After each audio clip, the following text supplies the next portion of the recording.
നിസ്കരിച്ചാൽ മാത്രം പോരാ. കാരണം നിസ്കാരം സമയത്ത് തൊട്ട് പിന്തിക്കുന്നത് കള്ള് കുടിക്കുന്നതിന് സമാനമാണ്, വ്യഭിചരിക്കുന്നതിന് സമാനമാണ്, പലിശ ഭക്ഷിക്കുന്നതിന് തുല്യമാണ്, ചൂതാട്ടം നടത്തുന്നതിന് സമമാണ്, മാതാപിതാക്കളെ വെറുപ്പിക്കുന്നതിന് സമമാണ്. സഹോദര, അതൊക്കെ വൻകുറ്റങ്ങളായതുപോലെ ഇതും വൻകുറ്റമാ.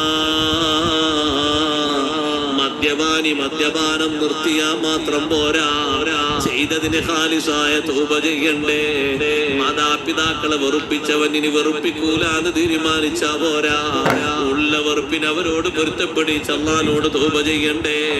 അതുപോലെ നിസ്കാരം ഒഴിഞ്ഞവൻ നിസ്കരിച്ചാല് മാത്രം പോരാ, ഖാലിസായ തൗബ ചെയ്യണേ.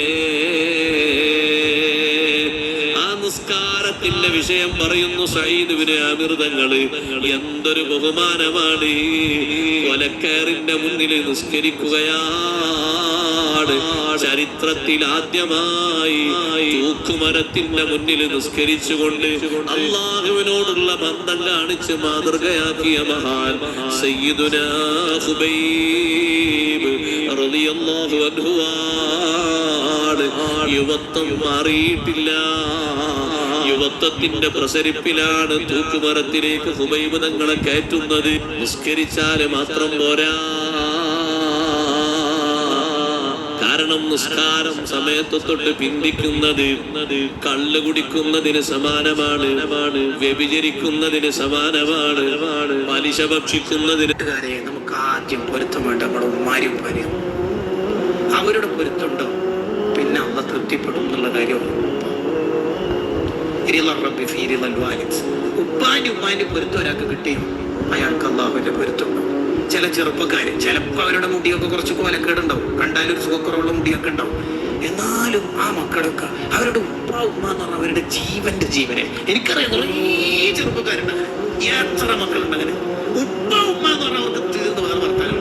ഏത് സുഹൃത്തുക്കൾ എന്ത് പിക്നിക്കിന് എന്ത് ടൂർ എന്ന് പറഞ്ഞാലും ഉമ്മ വിളിച്ചു മോനയുടെ ഉള്ളവനെ ഉമ്മത്തി ദത്യമാണ് ഞാൻ വരുന്നുണ്ട് അർജന്റുണ്ട് ഉമ്മ വിളിക്കുന്നത്. വേറെ വർത്താനില്ല. ഖിയാമത്ത് അടയാളാണ്. ഉപ്പാനേക്കാളും ഉമ്മാനേക്കാളും സുഹൃത്തുക്കൾ പ്രാധാന്യം കൊടുക്കുന്നത് ഖിയാമത്ത് അടയാളം. ഖിയാമത്ത് എന്തായാലും സംഭവിക്കും. നമ്മളായിട്ട് അതിനെ വലിച്ചു കൊണ്ടുവരേണ്ടതാണ് ഈ പറഞ്ഞതിന്റെ അർത്ഥം കേട്ടോ. പറഞ്ഞതിന്റെ അർത്ഥം ഉപ്പാക്കും ഉമ്മാക്കും പ്രാധാന്യം കൊടുക്കണം. ഇനി മരിച്ചു പോയവരാണെങ്കിൽ അതെങ്ങനെ അവരെ സ്നേഹിക്കേണ്ടത്? ഇബ്നു ഹജർ റഹിമഹുല്ലാഹ് പറയുന്നുണ്ടല്ലോ, മരിച്ചു പോയവരാണെങ്കിൽ ഒരാൾ ജീവിച്ചിരിപ്പുണ്ടെങ്കിൽ ആ ഒരാളെ ഉമ്മയാണുള്ളത് അല്ലെങ്കിൽ ഉപ്പയാണുള്ളതെങ്കിൽ അവരെ നന്നായിട്ട് തൃപ്തിപ്പെടുത്തണം. ആ മരിച്ചുപോയ ഉപ്പാക്കും ഉമ്മാക്കും കൂടി സന്തോഷമാണ് ഈ ഒരാളെ കണ്ടിട്ട്, അത്രയും തൃപ്തിപ്പെടുത്തണം. അവരുടെ ഇഷ്ടങ്ങൾ വാങ്ങാം. രണ്ടാമത്തത് മരിച്ചുപോയവരുടെ പേരിൽ സ്വതക്ക ചെയ്യുക. അതാണ് മരിച്ചുപോയ മാതാപിതാക്കളുടെ പേരിൽ ഗുണം ചെയ്യുക എന്ന് പറയുന്നതിന്റെ താല്പര്യം. കൂട്ടുകാരെ, നമുക്ക് ആദ്യം പൊരുത്തം വേണ്ട.